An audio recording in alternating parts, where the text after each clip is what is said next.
This show was made possible with the continued support of 888 Stars Partners, sports betting, casino, and poker, high conversions, and high commissions. Well, hello, boys and girls, and welcome to another edition of APCW Perspectives. The close of 2024 is rapidly approaching, and the new year will soon be here. But we still have a lot to cover before any of that happens.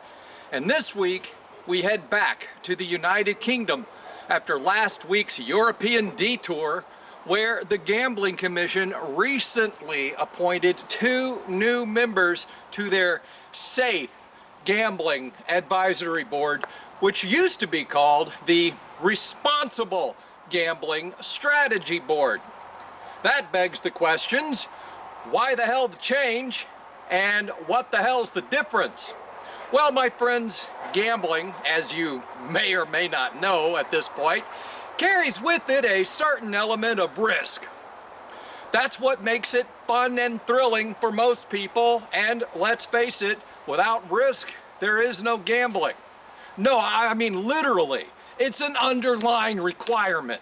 So having a responsible gambling advisory board that might be concerned with player safety and protections and game fairness, well, that could be very different than a safe gambling board that is more interested in having less risk.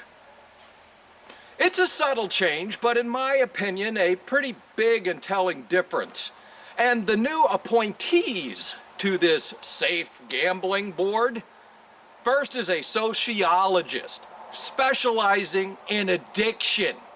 And the second is a psychologist specializing in, anyone? Addiction.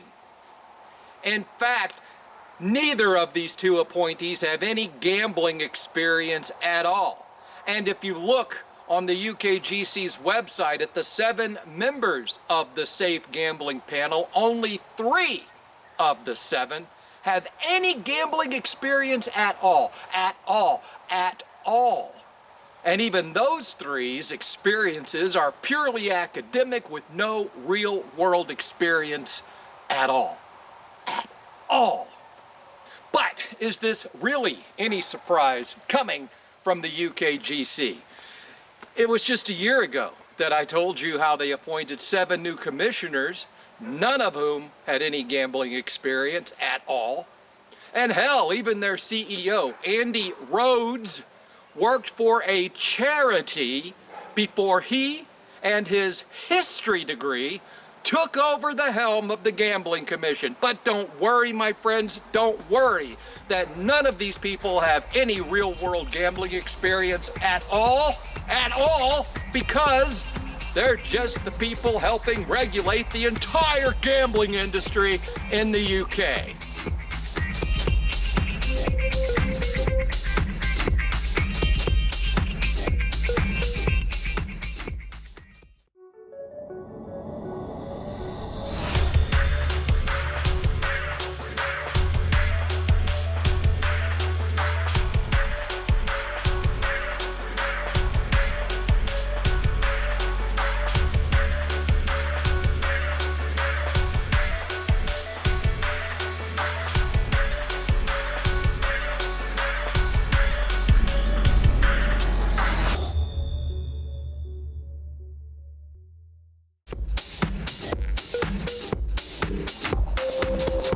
Welcome back. Can you guess what time it is? Guess what time it is? Guess what time it is? Yep, time for me to welcome another new APCW member, and this time, my friends, it's the Rev Sharks affiliate program who represent the Win Shark Casino. Rev Sharks offers an effective rev share of up to 38.5% plus CPA hybrid deals, and they have 35 geos with over 50 payment methods, no negative carryover, and an in-house retention team. Learn more by visiting their APCW review page or visit them directly at revsharks.com. Now, it's not often that we get to celebrate victories in this show, but this week we have one. In a world dominated by victim mentality and an industry regulated by those seeking victims, it's nice to see common sense pop up every once in a while. And in, of all places, the United Kingdom, where a judge has ruled that a player who bet and lost nearly 1.5 million pounds was, in fact, not a victim. He was just stupid. The player was claiming that Betfair should have stopped him from playing, even though he told the company on multiple occasions that he was a millionaire, and that he did not have a gambling problem, and that he could afford the losses, and that he did not need to self-exclude, and now he wants his money back. Like, all of it. The judge said, bullshit. Well, I mean, I wasn't there. I don't know for a fact that the judge said bullshit in a court of law, but I imagine it when I play the scenario back in my head. I see the judge saying bullshit. So let's just go with that. The judge said bullshit, and that this victim is responsible for his own actions. Pretty weird for 2024, but who knows? It might even start a trend. So I leave you on that high note. I'll come back next week and we'll do it again early because it's Thanksgiving here in America. Until then, my friends, be safe, and I'll see you for Thanksgiving. God willing.